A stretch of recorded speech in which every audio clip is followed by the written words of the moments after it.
আসসালামু আলাইকুম। প্রিয় দর্শক, ইরান যুদ্ধের এখন মনে হয় একটা চূড়ান্ত পরিণতির দিকে অগ্রসর হচ্ছে।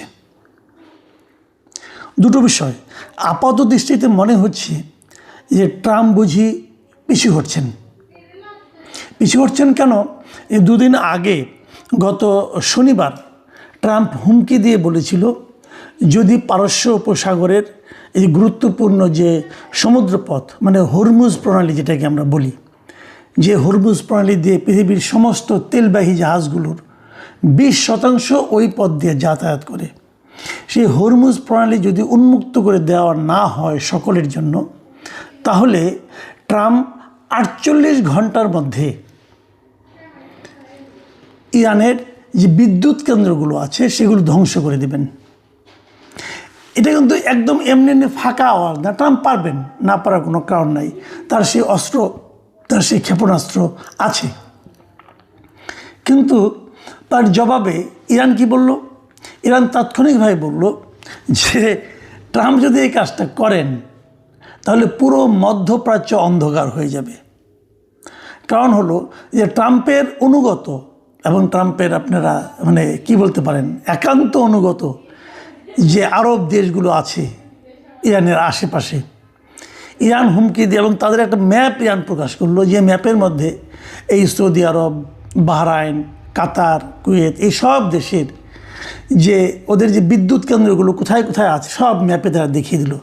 এবং তারা বলল যে ট্রাম্প যখনই এই কাজটা করবে তখন এই সবগুলিতে তারা মিসাইলে হামলা চালাবে এবং পুরো মধ্যপ্রাচ্য অন্ধকার হয়ে যাবে। এটা ট্রাম্পের জন্য বড় আঘাত এই কারণে, দেখুন এই দেশগুলো সবই ট্রাম্পের অনুগত এবং এদের সম্পদের একটা বড় অংশ তারা কিন্তু আমেরিকার সঙ্গেই তারা লেনদেন করে, আমেরিকাতে রাখে, অনেকে টাকা পয়সা আমেরিকাতে রয়ে গেছে। আমেরিকা কোনো অবস্থাতেই এই দেশগুলোকে চটাতে চাইবে না। এরই মধ্যে এই দেশগুলো আমেরিকার উপর খুবই ক্ষুব্ধ হয়ে গেছে।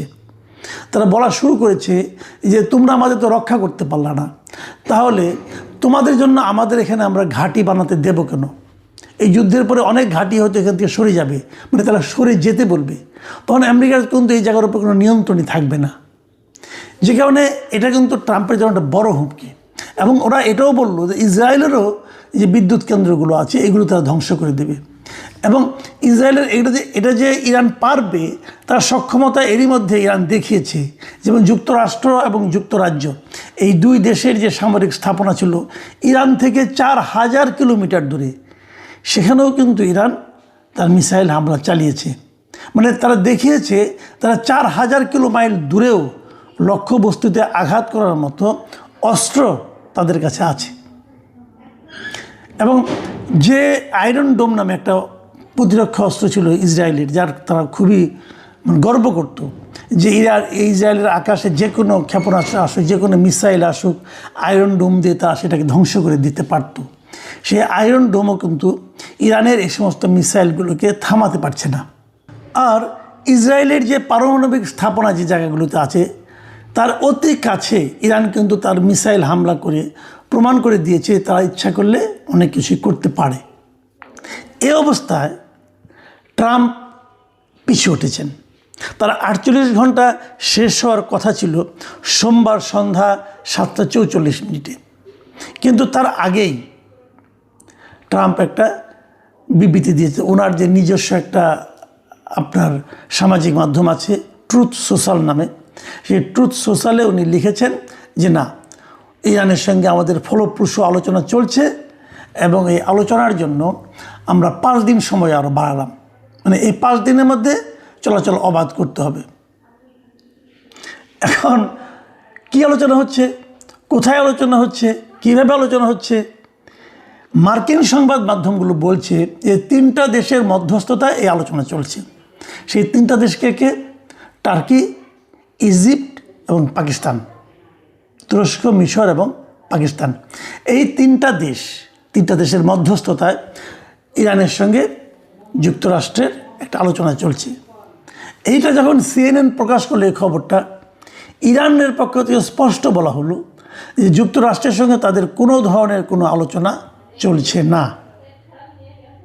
তার মানে যার সঙ্গে আলোচনা সেই বলতেছে যে আমার সঙ্গে কোনো ভায়া মাধ্যমে কোনো আলোচনা হচ্ছে না। এখন যদি আলোচনা না হয় তাহলে যুক্তরাষ্ট্র কী করে বলে, ট্রাম্প কী করে বললেন যে আলোচনা চলছে, এবং ট্রাম্প নিজে নিজেই 5 দিনের সময় পিছিয়ে দিলেন।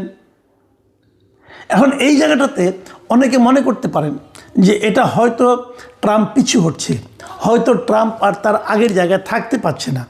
কোনো সন্দেহ নাই, ট্রাম্প কিন্তু ভয়ঙ্কর চাপের মুখে আছেন, কারণ ইন্টারন্যাশনালি উনি কাউকে তার সঙ্গে পাননি।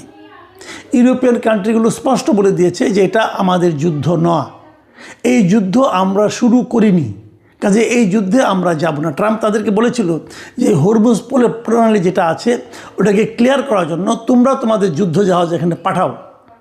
তারা কেউ পাঠায়নি এবং তারা বলেছে এই যুদ্ধে আমরা যাব না, কারণ এটা আমাদের যুদ্ধ না, এটা হলো যুক্তরাষ্ট্রের যুদ্ধ এবং ইসরায়েলের যুদ্ধ ইরানের সঙ্গে, আমাদের কিছু করার নাই।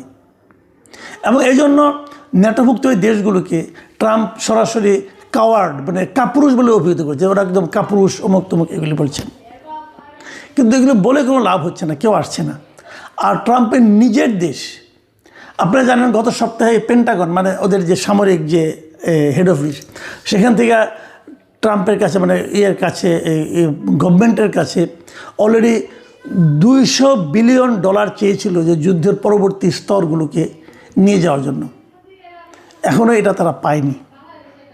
কত টাকা যে খরচ হচ্ছে পানির মতো, এটা কেউ হিসাব জানে না, কোনো হিসাবও দেওয়া হচ্ছে না।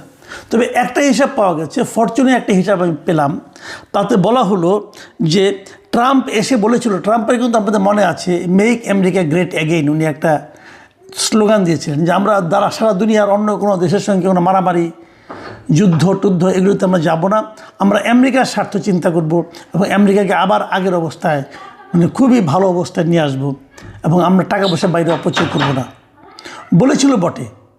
কিন্তু তার অবস্থাটা এখন কি দাঁড়িয়েছে এমন, ট্রাম্প বলেছিল যে আমাদের জাতীয় যত ঋণ আছে সেই ঋণটাকে আমি একদম শেষ করে ফেলবো, রাখবো না, ঋণ রাখবো না।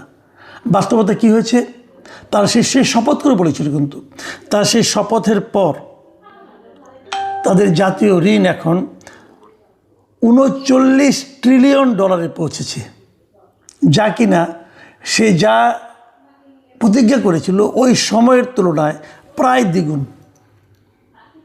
মানে ট্রাম্প আসলে আমেরিকাকে একটা দরিদ্র দেশে পরিণত করার পদক্ষেপ নিয়েছে, অলরেডি ওই পথে অগ্রসর হচ্ছে। এটা স্বাভাবিকভাবে যুক্তরাষ্ট্রের নাগরিকরা ভালোভাবে নেয়নি। তারা এরই মধ্যে ট্রাম্পের বিরুদ্ধে আন্দোলন শুরু করে দিয়েছে এবং এর মধ্যে এই যে নো কিংয়ে তাদের একটা স্লোগান তারা একবার বলেছিল, দেশে আমরা কোনো রাজা চাই না। ট্রাম্পের তো রাজার মতো আচরণ, যা ইচ্ছা তাই বলেন, যা ইচ্ছা তাই করেন।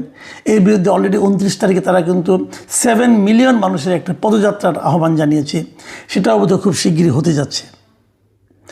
এর মধ্যে আরেকটা ঘটনা ঘটেছে, যুক্তরাষ্ট্রের নাগরিকদের মাঝখান থেকে আরেকটা দাবি উঠেছে। সেই দাবিটা হলো যে যুক্তরাষ্ট্রের যে জাতীয় সংবিধান আছে ওদের, সেই সংবিধানের 25 ধারার বাস্তবায়নের প্রস্তাব উঠেছে। 25 ধারার মধ্যে 4টা ধারা আছে মূলত। এই 4টার যে 4 নম্বর ধারাটা, সেই ধারায় বলা হয়েছে কি, যে যদি কোনো প্রেসিডেন্টের কর্মকাণ্ড দেখা যায়, সবাই যদি মনে করে, কারা মনে করে, সবাই মনে করতে হবে না, কারা মনে করতে হবে, ভাইস প্রেসিডেন্ট এবং মন্ত্রিসভার অধিকাংশ সদস্য, তারা যদি মনে করেন যে প্রেসিডেন্ট আসলে তার দায়িত্ব পালনে অক্ষম, তাহলে ভাইস প্রেসিডেন্ট অবিলম্বে রাষ্ট্রপতির ক্ষমতা, ভারপ্রাপ্ত রাষ্ট্রপতি হিসেবে ক্ষমতা গ্রহণ করতে পারবেন। সেটা নিয়ে আলোচনা হচ্ছে যে এইটা এখন আমরা বাস্তবায়ন করতে পারি কি না, এইটা নিয়ে আলোচনা চলা অলরেডি শুরু হয়ে গেছে। এটা শুরু হওয়ার আরেকটা কারণ আছে, ওনাদের যে ভাইস প্রেসিডেন্ট আছেন যে জেডি ভ্যান্স, ইনি হলেন একজন যুদ্ধবিরোধী লোক। এটা অনেক আগের থেকে, ওনার একাধিক বইও আছে এই যুদ্ধের বিরোধিতা করে। এখন এই ভ্যান্স খুব অসহায় অবস্থায় আছেন, কারণ উনি সারা জীবন যুদ্ধবিরোধী কথাবার্তা বলেছেন, আর ওনার বস এখন যুদ্ধের জন্য উন্মত্ত হয়ে পড়েছেন। আমেরিকার ইতিহাসে এরকম যুদ্ধবাজ রাষ্ট্রপতি আর দেখা যায়নি যতটা নাকি ট্রাম্পকে দেখা যাচ্ছে। এর আগে জুনিয়র বুশকে দেখা গিয়েছিল, উনি ইরাক আক্রমণ করেছিলেন যখন, তখন। আর এটা হলো এইবার দেখা গেল। তো এই যে ঘটনাটা, এখন জেডি ভ্যান্স কী করেন, উনি কি সেখানে স্বাক্ষর দিবেন কি না, মানে স্বাক্ষর দিন আর না দিন, এই যে একটা উদ্যোগ উঠেছে, এই উদ্যোগটাও কিন্তু ট্রাম্পের জন্য অপমানজনক। এখন একা একাই ট্রাম্প ব্যাকগিয়ার দিচ্ছেন এবং যুক্তরাষ্ট্রের নাগরিকরা বলছেন যে ট্রাম্প এমন একটা যুদ্ধে জড়িয়েছেন যে যুদ্ধে যুক্তরাষ্ট্রের কোনো লাভ নেই। এই যুদ্ধে যদি আমেরিকা জয়লাভ করে, লাভ হবে একমাত্র ইসরায়েলের, যুক্তরাষ্ট্রের কিছু হবে না। যুক্তরাষ্ট্রের জলের মতো টাকা যাবে, যুক্তরাষ্ট্রের লোকজন মারা যাচ্ছে, যুক্তরাষ্ট্রের সেনাবাহিনী নিহত হচ্ছে, তাদের লাশ ফিরে আসছে কফিনে করে। এগুলো আমেরিকার মধ্যে একটা প্রবল জনমত তৈরি করেছে ট্রাম্পের বিরুদ্ধে। বড় বেকায়দায় পড়ে গেছেন ট্রাম্প বাবাজি। ট্রাম্প সাহেব বড়ই বেকায়দায় আছেন এখন। এই বুড়ো বয়সে ওনার কথাবার্তাও যেন অসংলগ্ন মনে হচ্ছে। এক একবার এক এক কথা বলছেন, এক এক জায়গায় এক এক কথা বলছেন, কাউকে তুচ্ছ তাচ্ছিল্য করে বলছেন। একবার 7 দিন আগে বলেছিলেন যে ইরান শেষ হয়ে গেছে, ইরানের কেউ নাই, কোনো লিডার নাই, কোনো আর্মি নাই, কোনো অস্ত্র নাই, কিন্তু ইরানের জয় করতে পারছেন না। ইরানের আঘাত, ইরানের ধমকে কাঁপাকাঁপি শুরু করছেন। সব মিলিয়ে যুক্তরাষ্ট্রের কোনো প্রেসিডেন্ট তার পুরো দেশকে এতটা বেজ্জতির মধ্যে আগে কখনো ফেলেছে কিনা সন্দেহ। আগামী দিনগুলোতে কী হবে বলা কঠিন। তবে কেউ কেউ এমনও মনে করছেন এই যে 5 দিনের সময় উনি নিয়েছেন, এটা কি আসলে পিছু হটার জন্য নিয়েছেন? উনি কি আত্মসম্মান রক্ষার জন্য পিছু হটছেন? এটা বলে সম্মান রক্ষা করতে চাচ্ছেন? এটা নিয়ে কিন্তু সন্দেহ আছে। কেউ কেউ এমনও বলছেন এই 5 দিনের সময় নিচ্ছেন আসলে ওনার প্রবল আক্রমণ শানানোর জন্য, যে একটা প্রস্তুতি দরকার, সেই প্রস্তুতির সময় নেওয়ার জন্য। এবং যদি সেটা হয় তাহলে হয়তো 5 দিনের মধ্যে আমরা আরও ভয়ঙ্কর কিছু দেখতে পাবো। আমরা জানি না শেষ পর্যন্ত কী হবে, কিন্তু এর মধ্যে একটা ইতিবাচক দিক আছে। উনি যুদ্ধ যে বলছে যে 5 দিন সময় নিয়েছেন, এটা বলার সঙ্গে সঙ্গে কিন্তু তেলের দাম কমে গিয়েছে। এবং তেলের দাম কমার আরও একটা কারণ হলো ইরান বলেছে হরমুজ প্রণালী দিয়ে যুক্তরাষ্ট্র এবং যে সমস্ত দেশ এই যুদ্ধের পক্ষে আছে তারা বাদে আর সকলেই এখান থেকে তেলের জাহাজ নিতে পারবে। এটা বলাতেও কিন্তু তেলের বিশ্ববাজারে মূল্যের উপর একটু প্রভাব পড়েছে এবং এরই মধ্যে প্রায় 14% মতো তেলের দাম কমেও গেছে। এগুলি ইতিবাচক দিক। কিন্তু যদি ট্রাম্পের ওই মতলবটাই কার্যকর হয় শেষ পর্যন্ত, যিনি সময় নিচ্ছেন আরও প্রবল আক্রমণের জন্য, তাহলে বুঝতে হবে সামনের দিনগুলিতে আমাদের জন্য ভয়ঙ্কর কোনো পরিণতি অপেক্ষা করছে।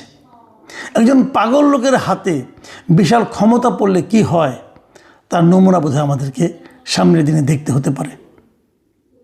প্রিয় দর্শক, প্রত্যাশা করি সেই দৃশ্য আমাদের সামনে না আসুক, তারপরেও যে কোনো কিছুই ঘটতে পারে।